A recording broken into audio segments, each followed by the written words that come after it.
আমাদের ফার্স্ট দাবি হচ্ছে যাতে আমাদের কাছ থেকে লাশের সংখ্যাগুলো না লুকানো হয়, এটা হচ্ছে আমাদের প্রধান দাবি।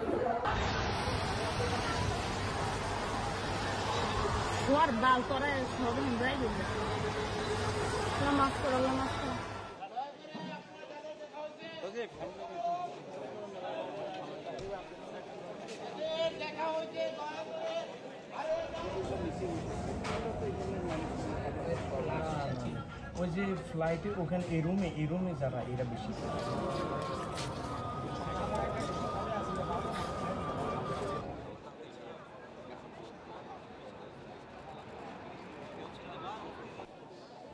তৃতীয় শ্রেণী। আমাকে এই বিমান দুর্ঘটনার পর কাল দুপুর থেকে আমরা প্রতিটা হসপিটালে এবং এই স্কুলেও খোঁজাখুঁজি করেও এখনও তার কোনো সন্ধান আমরা পাইনি। কম করে 40 থেকে 45 জন স্টুডেন্টটাকে সাথে থাকে টিচার